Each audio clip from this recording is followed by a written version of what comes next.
Welcome to the First Cut Podcast. I'm Rick Gaiman, and it is Memorial Post Round 2 Instant Reaction. And joining me, as he does every Friday, it's Greg DeChambeau. What up, Greg?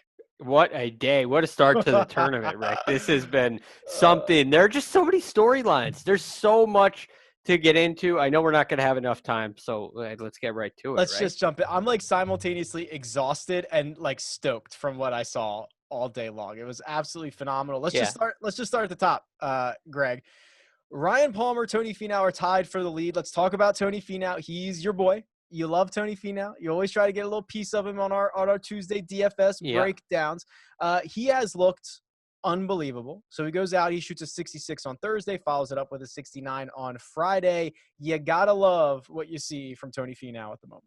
Absolutely. I mean, he's so talented. We know that. We say it every single week, right? All the time. It's just, when is he going to break through? And I'm a little interested. I mean, I'm not completely sold yet on Tony Finau. Now, why? Well, he's played well before. It's not like he is a guy that's been battling missed cuts. He doesn't battle like extremely high scores. The guy just battles one thing, and it's just breaking through and getting a win. He's got everything else. So unfortunately, and I kind of feel the same way about Jordan Spieth. And the Jordan Spieth thing probably extends even farther. But there's a group of players on tour that I can't make solid judgments on just yet, because like this is not it's not unexpected. It's not out of the blue. It's not extremely unique. It's kind of what we expect out of him. And what is he going to do coming down the stretch? That's where the questions are raised. And Jordan Spieth's in a kind of a similar Jacob, you can timestamp that. He's kind of in a similar situation. Like, we had two great rounds from Jordan, and yeah, we love that. That's great. But we need like a month to know where Jordan's game really is to make a real valid assessment, because the problem's been inconsistency. So, with Tony, we got to wait till Sunday to see what really happens. Tony Finau is in the midst of an absolute scorching heater right now. So let's just recap like his last, 10 days or so. Yeah. Doesn't play the Workday Charity Open. Instead, he goes to his home course in Utah and shoots a 59, a place he already held the course record, which was a 62. Shoots a 59. Then he comes to Dublin, Ohio, plays that exhibition with Jon Rahm, Graham McDowell, Ian Poulter on Wednesday, and shreds Muirfield Village. Like, absolutely crushes it. I think Finau and Rahm, they won like the first 8 skins of the day or something like that. It was wild. And then he shoots 66, 69. So like, Tony's unconscious right now. He's absolutely dialed in. How long does this kind of thing last? And the only reason I bring that up, because it's a great point. And I almost talked about it. I think we did talk about it on Tuesday. Tony shot 59. Is this something to watch for? And we kind of had a little bit of a chuckle about it. Like, okay, here we go again with Tony Finau. But anyway, what Jack Nicklaus said yesterday, I find fascinating. And Jack basically said, if I went out and shot 63 in the first round, I had a really hard time finishing off the tournament. I always wanted to be building towards something. Yeah. And I found it really interesting. And it reminds me of guys like Tony Finau, guys like Keegan Bradley. There's another guy you always mention who starts off really well, whose name escapes me right now. But some of these quick starters don't always peak at the right time, where like a Tiger Woods has kind of, in his career this week aside, he's kind of mastered that. Jordan Spieth's very good at it too, building into your best play so you peak on Saturday and Sunday. Yeah, I mean, how often do we come on here Friday night and we talk about the guy in the lead, and how often does that guy win the golf tournament? Like, very rarely, I feel like. Yeah, it is very. And usually when they do win, it's kind of a superstar player, right? It's like and these aren't real examples, but it's like if Rory wins or Justin Thomas wins or a player like that. Those are the kind of guys that hold on. It's rare to see like a player like, I don't want to use the name Scott Stallings, but I feel like I have to out here. Or Brendan Todd. How often do you see him win wire to wire? I know we have already this year, which is why it's kind of funny. But typically the guys that can hang on after 36-hole leads are elite, right? Yeah, they are. So we'll see if Tony can hold on to it. I will say this: he's third in the field in strokes gained tee to green. That's a good sign. He rates out pretty well. So we'll see if he can keep it going for 2 more days. Tied at the top, Ryan Palmer, who I like low key, Ryan Palmer is good. Like I know he gets Yeah. attached to like the Jon Rahm, they won Zurich together, that thing, and like, oh, he can't win by himself. But like there was a time this season where Ryan Palmer was deep in contention at Sony earlier this year. There was a weird situation where on the 72nd hole, it was wet, it was kind of raining. He didn't know where he was at, if I remember correctly. Like he didn't know that he Yeah. was either one shot back or he was tied. And he pulled like 3-wood out of a wet fairway bunker and tried to hit a hero shot. And he hit it literally out of the stadium, Greg. That's when we still had fans. Yeah, it bounced off the top. It bounced off the roof of the camera tower, and it was never to be seen again. Exactly. So I think he ended up finishing T4, but like he was in that, and then he was in the final group before he melted down. But he was in the final group at Torrey on Sunday. So like he's been around. Like I think he's much better than the general public would like to think he is. Yeah, I mean, nice play at the RBC Heritage, tied 8th there with 4 really solid rounds in the 60s. And another, 69 on Sunday at the Heritage lost you a number of places. So he contended there. At the Honda Classic before the layoff, he was in contention there too. He he came in tied 17th. So the guy's really good. He's been playing really, really good golf. And there's a lot to like about his game. He's an excellent driver of the ball. And when you're in this kind of position, and for the week, that's not even been like a tremendous strength, which I look at as a good thing, right? He's losing not much, but he's losing a little bit off the tee. Where he's really gaining is his iron play, which is kind of exciting. And Rick, look at the model for guys that you're always looking for. Like he's putting well, clearly gained 2.6 today, but it's not off the charts. It's not like, okay, well, this is definitely not repeatable. If you gain a shot and a half to 2 shots and a half through, 3 straight rounds, that's not like burning the world down, right? He's correct. He's third in the field in strokes gained approach. So he's gained more than Jon Rahm has. He's gained more than Tony Finau has. The big thing, though, Greg, is he's one of 3 golfers who have only made 1 bogey through 2 rounds. I don't care where you play. That goes a long way when you only make 1 bogey. Yeah, it's another one of those situations, though, with Tony. Like, can that last? We saw Justin Thomas just last week play 54 holes without a bogey, and on Sunday there are 4 of them. So, like, they're on a golf course like this in conditions like this, which feels so major championship like. And I never got a chance to talk to you about this yesterday, Rick, but you turn on the TV and it's, the afternoon guys are just getting going, and Tiger's like 2 under through 3, and he's on the first page he's in 3rd place because scores aren't there. The scores aren't getting crazy. So that tells you a couple of things. If you look at a lot of scorecards, there's a lot of big numbers out there. Guys are making mistakes because the rough is penal. There are some hazards. There's a lot of water out there, and the greens are firm. So you combine all that, you get big numbers.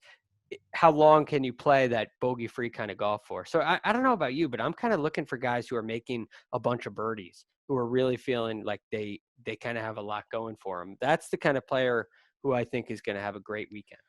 Yeah. The other 2 guys. So I hate when I read a stat and it says something like, oh, there's only 1 other golfer who have done that, and they don't tell you who the other golfer is. Yeah. That drives me crazy. So the other 2 guys who have 1 bogey are Luke List and Patrick Cantlay to round out. Patrick Cantlay? Patrick Cantlay's made 1 so bogey. you got to put an asterisk by that one. Because he made 2 doubles on the back 9. Oh, today. Yeah. Sorry. You're right. Yeah. Right? So, I'll tell you something, Rick. In my playing career, I've played a lot of bogey-free rounds on that count. Yeah, that's my fault. Yeah, you're right. Exactly one bogey, but a couple other doubles on the card as well. Okay. Jon Rahm. He is 1 shot back. He's 8 under. He improved on his Thursday round by going out and shooting a 67 on Friday. Excuse me. This feels like the guy. He might not be in the lead, but this feels like the favorite, right? He's the betting favorite according to William Hill. This feels like the big dog who's lurking and ready to win this golf It tournament. makes so much sense that he's the betting favorite, right? I mean, Yeah. Tony Finau and Ryan Palmer are guys that have contended at times this year and throughout their career and haven't gotten it done. And we've seen them in final groups, we've seen them in pressure situations, and they haven't always played their best, which it's no knock on them. It's not an easy thing to do. If you're Jon Rahm in that position where you feel like you're chasing, even though you're one back, it's a beautiful position to be in. So, I mean, I definitely look at Jon Rahm like the favorite by all counts. One, his resume coming in, not necessarily the recent resume, his career resume, and then the statistical model seems to work pretty well too. So, Jon Rahm to me has got a lot going in his favor. He certainly does. There's a lot of interesting storylines here. I mean, Rahm obviously didn't play all that well last week at Workday, and when you want to talk about heaters, kind of similar to Tony Finau, Rahm goes out, shoots that wild 64 on Sunday last week with 10 birdies on the card, carries it over into this week. But I think even more so, we could be a couple of days away, Greg, from having a new number one player in the world, which I'm going to look up real quick how long Rory's had this reign, but it could come to an end this week. Yeah, it really could, and it's surprising because Jon Rahm's his record sort of coming in hasn't necessarily been spectacular. Like since the restart, his record before that has obviously been great. But Charles Schwab Challenge, he misses the cut. RBC Heritage tied 33rd, tied 37th at the Travelers, and a backdoor top 30. We kind of talked about that this weekend. A backdoor top 30 at the Workday with a 64 on Sunday. So it hasn't been the Jon Rahm that we have come accustomed to yet. Here he is. And Rory's kind of been in the same boat. It hasn't been the Rory that we've been accustomed to seeing. And now Jon Rahm has a chance to become number one in the world. Yeah, so Rory has been and I cannot type, but Rory has been number one player in the world for 11 weeks, but that does not count the pause. So he became the number one player in the world in February of this year, 11 weeks that the official world golf rankings have been going on, obviously 90 days. So it's time has passed in the real world of how long Rory has been the number one player, but only 11 weeks will count for this current reign. Yep, it makes perfect sense. Okay. I'm trying to see if there's any more Jon Rahm stuff to talk about. Okay, this is a good one. So last 54 holes at Muirfield Village. So that's 2 rounds this week, and his final round last week, he's 16 under par. That's kind of crazy considering the 2 weeks this week are even more incredible. 15 strokes gained from tee to green. That's nuts. He's hit 74% of his greens in regulation. We might get a battle of just like, wouldn't a Rahm and Finau shootout at the end of this would be pretty cool. Those are guys with some serious firepower. Yeah, they do have serious firepower. And it's interesting. I'll be very curious to see what happens with the conditioning as we get into the weekend. This reminds me a little bit of kind of like, it seems like we have a little bit healthier rough this week. It seems like it's a little bit more penal. I'm not sure it's Le Golf National type penal, but I'm obviously thinking Ryder Cup here. And I'm wondering if there's kind of is there an advantage to the European style where they're hitting more fairways? Is there an advantage to the American style where they're able to kind of air it out? And it's looking kind of like the European advantage. It's looking like fairways are going to be at a premium. I've seen for the first time this week players, not be able to advance the ball all the way to the green because they're in the rough. We don't see that very often on the PGA Tour. So no, we don't. It'll be extremely interesting to see. And you get a guy like Jon Rahm hitting 11 of 14 fairways today. As long as he is, he's extremely straight too. So I look for the advantage in that case to definitely go towards Jon Rahm. Excited to see. Also excited to see a certain big cat on TV this weekend. In fact, that cat is not just on television. CBS coverage of Saturday's third round begins at 3 p.m. Eastern, and we have multiple ways for you to watch. Mobile, of course, via the CBS Sports app on your computer. Absolutely. Just go to cbssports.com. And you can also get access through CBS All Access on OTT devices. That's Chrome, Google Chrome, Apple TV, and Roku. There is no excuse to miss coverage this weekend. And let's talk about Tiger Woods, Greg, because, oh boy, Cut Sweat Friday was about as sweaty as it gets for one big cat who was well within the cut line when this day started. He was one under, on Thursday. Actually birdied his third hole of the day. Probably should have birdied the second one too, missed a 3-footer. So things were looking good. He could have been 2 under through his first 3 holes today. I'm thinking we're not talking about cut line, Greg. We're talking about winning golf tournaments. Yet here we are. Yeah, he was he was in contention. And you see him make a birdie early, and he's got the 3-footer. And then on 12, he 3-putts from like 35 feet, and it's another missed 3-footer. And you could just kind of tell when Tiger doesn't have the speed of the greens, which is something that he talks about. And as I rewind the videotape in my mind, and I think about rounds where it's been a real struggle for Tiger, it always seems to be the same thing. Aside from injury, when we're talking about on the greens here, I couldn't get a feel for the speed of the greens. And when you see 2-3 putts early like that, that's exactly what he's saying. I didn't have a feel for the speed of the greens. And, I think there are a lot of people that think, well, Tiger hasn't been playing. He should be working on his short game and putting, right? I mean, what else are you going to be doing? You have a ton of time to spend on short game. But what you forget is with a bad back, practicing putting and practicing short game are the 2 hardest things to do. It's actually easier to practice with driver because the club is longer. So there's less bend. And there's also less time in your posture. So I look at that as something he probably hasn't got the practice time on the greens. And I mean, what do you think about his health today? What do you think about the way he was moving? I was not impressed. I Yeah. was worried. I mean, listen, you can tell very quickly. Tiger, like there's some guys you can tell, right? Like Tiger, when he has that little spring in his step, is awesome. When Rory gets that bounce in his walk, it's over. You're cooked. Tiger did not have that bounce today. He looked like he was walking very gingerly. I will tell you, he looked pained to pick up his tee, to pick his ball out of the cup. And it was no surprise for him to tell us that his back was tight in his post-round interview. Then it all made sense. So okay, there's a chance that he probably doesn't want to play on the weekend. Like there's a chance he was kind of hoping I don't know how bad the back is. And if it's just one of those things where you wake up, some days it's good, some days it's bad. Like, what are we going to get on Saturday?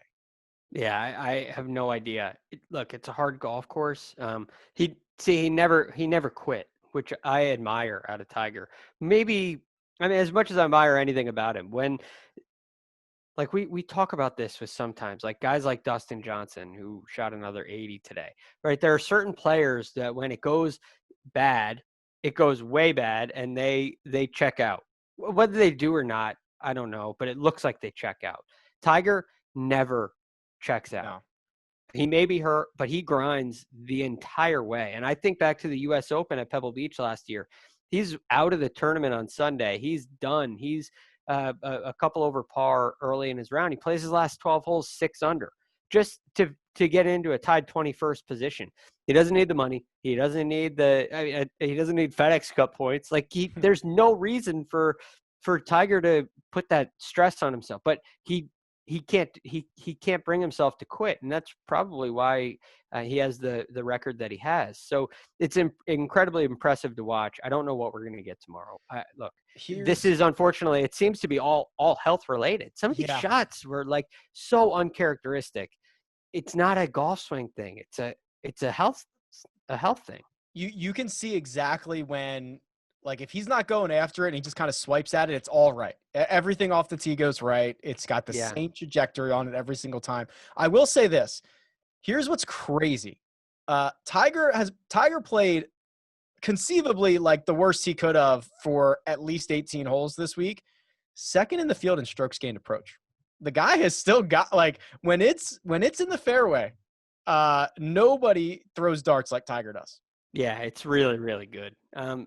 You mentioned what happens where everything is to the right. And I noticed that too. And I was actually talking to Michael Breed about it. And we were basically, before the week, he saw a swing and said, Tiger looks like he's a little under. Means his club's coming a little too far from the inside. When Tiger gets in those positions, it usually goes pretty bad. And I'm wondering if he's unable to kind of stay down through it in his posture because he's feeling a little stiff. Then he gets underneath it and leaves it out to the right. And that's kind of what I'm thinking, because there's a lot of shots where he's up and out of it and it's way to the right. And I think that's purely health, because when he was at the match And even moments yesterday, I saw a lot of shots in yesterday's round where he was on top of it. He was in his posture. He was able to hit that little go-to fade that he hits, and everything's in play. It looks so easy, but I don't think he has the ability physically every day to do that just on command. I think he's got physical limitations. So unfortunately, to give a prediction for Tiger tomorrow is, I don't know. I can't do it. I don't know what we're going to get out of him. I'd stay away from him in a betting kind of situation tomorrow. It is, yeah. I have no idea. He could go out. He could be the worst. He could be the worst player on the course on Saturday, or he could go out and shoot another 1 or 2 under, and we're like, oh, okay, there's Tiger. That's a little like no idea. And I think he could shoot 64. I mean, he's got that kind of game in him. And that is. I feel like what is going to happen for a while is it's just going to be day to day, and we'll see what version of him we get. And if he puts four good ones together, he might win a golf tournament. Like, what do you think about his? What do you think? I know we're up against it here, but what do you think about his schedule going forward for the rest of this year? Like, are we gonna see him? Are we gonna see him at PGA? Or I mean, yeah, but I think that the compact schedule obviously hurts him the most. I don't want to say helps him. Like, he's now, if he can stay healthy for 12 months, he's going to get 7 major opportunities in that span, which I think is helpful. Yeah, it is, because there's less time in between them, right? Yeah, but at the same time, like, he's going to skip a lot of events. Like, there's almost, I think there's very little chance he gets to East Lake. Now, if he missed the cut this week, he almost certainly wouldn't. Now, if he can get some FedEx Cup points, and like, I don't think he's going to play enough to care. I don't think that's his goal. He's going to be at PGA, and then, like, you might not see him again until Winged Foot, till he comes to your backyard, Greg. Like, I don't like. What do you think about Memphis? Any chance at Memphis? No, it's back to back, right? I mean, it's he'd have to play Memphis, and then he'd go play the PGA champion. I don't think it's going to happen. Yeah, the only reason that raises my eyebrows, although it's you're probably right, but that used to be the Bridgestone, and he used to play like he wouldn't play the week before the Masters, he wouldn't play the week before the US Open, he wouldn't play the week before the Open, he played the week before the PGA, and he would always do that. So I wonder if maybe he says 2 weeks in a row might not be a bad thing, but I think you're right. And after seeing what happened today, man, I don't think he's going to, and I don't know if it'd be a good idea. I'm very intrigued about his schedule moving forward. We've got to talk about Bryson DeChambeau, because we saw something that we don't get to see very often. Bryson, one way or another, gives us something that we don't ever see. So we'll talk about Bryson and his infamous 15th hole. But first, we're going to take a quick break and hear a word from our partners. All right, Greg. Bryson this week has hit balls over 400 yards. He has done things that I've never seen on a golf course before. And then I watched him take a 10 on the 15th hole to literally play himself out of this golf tournament late on Friday afternoon. He entered that hole, I believe he was 1 over, so he was 2 shots within the cut line. He was fine. He yanks his drive. It's a par 5, so he yanks his drive into the hazard on the left, so he's playing 3, and then he pulls a tin cup, and he hits like 3 wood from the same spot 3 times. 2 of them go OB. 1 of them barely stays in play, and he ends up carding a 10. Wow. It's interesting because you could see how he was heated. I mean, the ball by the fence, right? He's heated. So the ball by the fence, he gets a second opinion. They decide, it is out of bounds. Like, you can't play that. He picks it up. You can see he's just steaming. And I don't want to say that fire it's a great thing. It's what makes him great. It's what makes you a competitor. But it's almost a good thing to me that he missed the cut. If that has an opportunity if that happens on Saturday and it bleeds into Sunday and he's just you don't know where it can take, you don't know what kind of damage it can do to the game. He's clearly riding an extreme bit of confidence, and he now has an opportunity to write off a silly situation and say, well, maybe I didn't handle it very well, but he can go rest and he can come back if he goes to 3M. I'm not sure if he's I haven't seen if he's in the field yet for that. But he can go play 3M. He can go play whenever he plays next and kind of come back fresh, and it shouldn't have too much of an effect. But that was pretty bad. It was his worst hole ever. Worst score on a hole ever. Now, I like the point about the confidence here. So the guy as he was lining up the first 3 wood, and he's like kind of dangling, like he's in a bad stance. It's a terrible lie. I'm like, this is a dumb idea. This is a stupid idea. Like, just hit it back in the fairway, take your bogey, and move on. Not only does he try it once, he tries it 2 more times. Like, Yeah. is it because he's just like so full, like he's just dominated the game for the first 5 weeks and nothing can go wrong? And like, he's like, I'll pull this shot off. Yeah, it's a teenager situation, right? You think you're invincible. You're on top of the world, right? Oh, well, and I think back to a shot at the Arnold Palmer Invitational. He's in the right rough, and he hits it over the hazard on the 18th hole, over the penalty area the entire way, and carries it on the green. Nobody could hit the green from that spot. So he's saying, okay, well, this is why I put all this time in the gym. So when I get in a lie like this, I can hit shots that other people can't.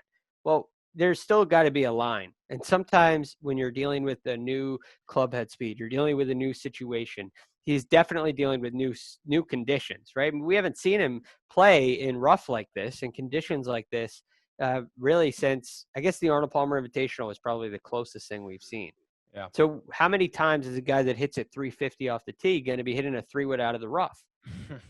Right? I mean, not very often. So Yeah. like, it's not a shot that he's likely practiced. I mean, I would say, I don't know how he would practice it. I mean, you got to have a 700-yard hole almost for him to be in that situation. So very interesting. Bad idea. You're right. Bad idea. Terrible idea. Last thing, because we got to move on. We got to look at some value for the rest of the way. Like, he had his caddy do this thing where he got in the way of the cameraman again. This is now turning into Cameragate with Bryson, and he's turning himself into the version of a villain that Kyle Porter warned us he could turn into. And like this, I cannot describe. We're gonna spend a lot of time talking about this at some point. I cannot describe to you what a bad look this is. And like, dude, you're not asking for the cameras to go away when you're winning golf tournaments. You can't ask for the cameras to go away when you make a 10 on a hole. Just suck it up. You got to understand like how the game works, and you need to be on camera. Like if you're a sponsor of Bryson DeChambeau, you don't want the cameras to go away. You want cameras on him, and the more the cameras are on him, the more you're going to get paid, right? The more opportunities you're going to have to be in commercials, the more opportunities you're going to have off the golf course. And like, it's not a good look, and it's not the way that the game works. And like, it makes it seem like he's trying to hide something, which is kind of what it bothers me. It doesn't sit right with me. It just makes it seem like when things are going good, he wants all the shine, and when things go sour, he wants none of it, and it doesn't work that way. No.